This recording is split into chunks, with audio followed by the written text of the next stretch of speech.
আসসালামু আলাইকুম। সংবাদে আপনাদের সবাইকে স্বাগত জানাচ্ছি। আমি ফিরোজ তোহা। শুরুতেই সংবাদ শিরোনাম।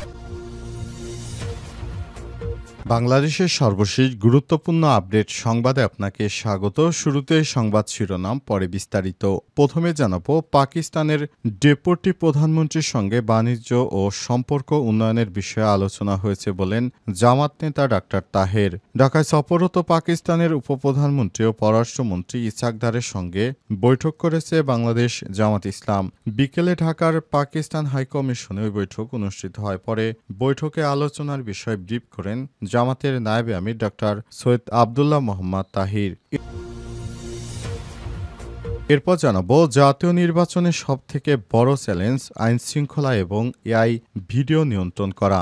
জাতীয় নির্বাচনের সবথেকে দেশে বড় চ্যালেঞ্জ হবে আইনশৃঙ্খলা পরিস্থিতি নিয়ন্ত্রণে রাখা, সেই সঙ্গে প্রার্থীদের পেশিশক্তি এবং এআই ভিডিওর মাধ্যমে কাদা ছুড়োছুড়ি নিয়ন্ত্রণ করাও বড় চ্যালেঞ্জ হবে বলে করে নির্বাচন বিশ্লেষকরা। তাই পুরো ভোট কার্যক্রম নিরাপদ রাখতে জাতীয় নির্বাচন নিরাপত্তা সমন্বয় সেল গড়ে তোলার পরামর্শ দিয়েছেন তারা। বলা হচ্ছে, বহু আলোচনা সংলাপের পর নির্বাচনী ট্রেনে উঠেছে দেশ, কিন্তু সেই ট্রেন শেষ পর্যন্ত গন্তব্যে পৌঁছতে পারবে কিনা তা নিয়ে শঙ্কা দেখা দিয়েছে।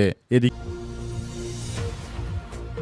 নৌকাসহ 12 জেলেকে ধরে নিয়ে গেল আরাকান আর্মি। কক্সবাজারের টেকনাফে বঙ্গোপসাগর থেকে মাছ শিকার শেষে ফেরার পথে 12 জন মাঝিমাল্লা সহ একটি মাছ ধরার ট্রলার ধরে নিয়ে গেছে মিয়ানমারের সন্ত্রাসী গোষ্ঠী আরাকান আর্মি।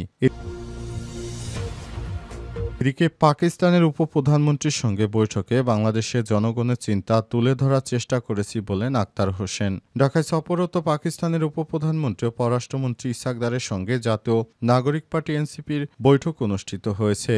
বিকেলে বিষয়টি নিশ্চিত করেছেন আক্তার হোসেন। এবং সর্বশেষ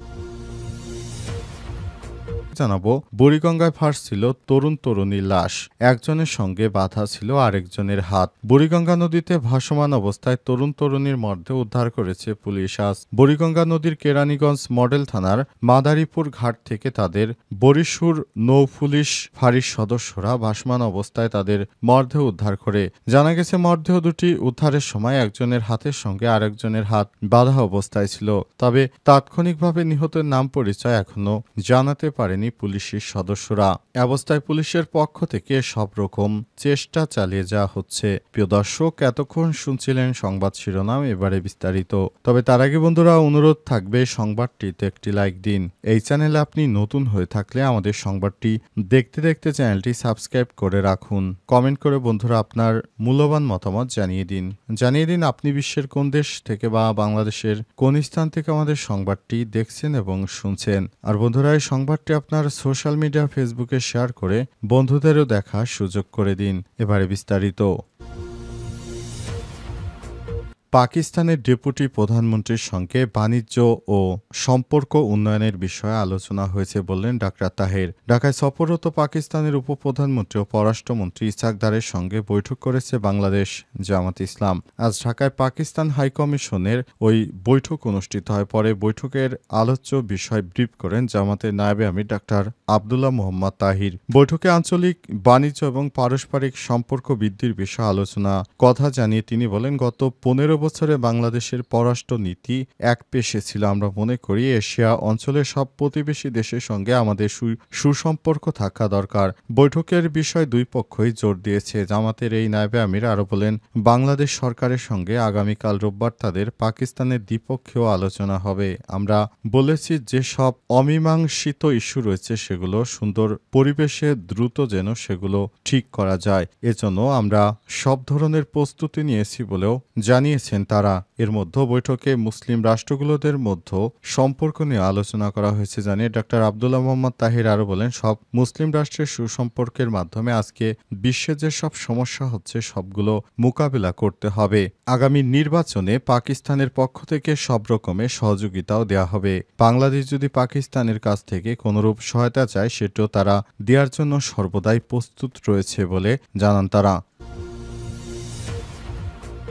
জাতীয় নির্বাচনের সবথেকে বড় চ্যালেঞ্জ আইনশৃঙ্খলা এবং এআই ভিডিও নিয়ন্ত্রণ। জাতীয় নির্বাচনে সবথেকে বড় চ্যালেঞ্জ হবে আইনশৃঙ্খলা পরিস্থিতি নিয়ন্ত্রণে রাখা, সে সঙ্গে প্রার্থীদের পেশিশক্তি ও এআই ভিত্তিক ভিডিওর মাধ্যমে কাদা ছুড়োছুড়ি নিয়ন্ত্রণ করাও বড় চ্যালেঞ্জ হবে বলে মনে করছে নির্বাচন বিশ্লেষকরা। তাই পুরো ভোট কার্যক্রম নিরাপদে রাখতে জাতীয় নিরাপত্তা সমন্বয় সেল গড়ে তোলার পরামর্শ দিয়েছেন তারা। বলা হচ্ছে, বহু আলোচনা সংলাপের পর নির্বাচনী ট্রেনে উঠেছে দেশ কিছু, কিন্তু সেই ট্রেন গন্তব্যস্থলে সঠিকভাবে যেন পৌঁছাতে পারে সে বিষয়ে এখনও শঙ্কা রয়েছে নানা মহলে। যদিও আত্মবিশ্বাসে ভরপুর ডক্টর ইউনূসের সরকার, বিশ্লেষকদের মধ্যে একে একে সব অনিশ্চয়তা কেটে গেলেও থেকে যাবে আইনশৃঙ্খলা পরিস্থিতির স্বাভাবিক রাখা চ্যালেঞ্জ। নির্বাচন বিশেষজ্ঞ ডক্টর আব্দুল আলিম বলেন, আমার কাছে মনে হয় সবথেকে বড় চ্যালেঞ্জ আইনশৃঙ্খলা, এতে কোনো সন্দেহ নেই। এই কারণে অন্তত ঝুঁকিপূর্ণ কেন্দ্রগুলোকে সিসি ক্যামেরার নিয়ন্ত্রণে আনা জরুরি। আয়োজনে একটি সমন্বিত নির্বাচনী নিরাপত্তা ব্যবস্থা গড়ে তোলা দরকার। তারা একটা রিস্ক ম্যাপিং করবে, আগামী জাতীয় নির্বাচনকে কেন্দ্র করে নিরাপত্তা সংক্রান্ত কি ঝুঁকি রয়েছে সেসব ঝুঁকিগুলো মোকাবেলা করার জন্য সর্বাত্মক চেষ্টা চালানো হবে এবং ভবিষ্যতে যেন কোনো ধরনের ঝুঁকি না হয় সে ব্যাপারে তারা সর্বোচ্চ চেষ্টা চালিয়ে যাবে। নৌকাসহ ১২ জেলেকে ধরে নিয়ে গেল আরাকান আর্মি। কক্সবাজারের টেকনাফে বঙ্গোপসাগর থেকে মাছ শিকার শেষে ফেরার পথে ১২ জন মাঝিমাল্লাসহ একটি মাছ ধরার ট্রলার ধরে নিয়ে গেছে মিয়ানমারের সশস্ত্র সংগঠন সন্ত্রাসী গোষ্ঠী আরাকান আর্মি।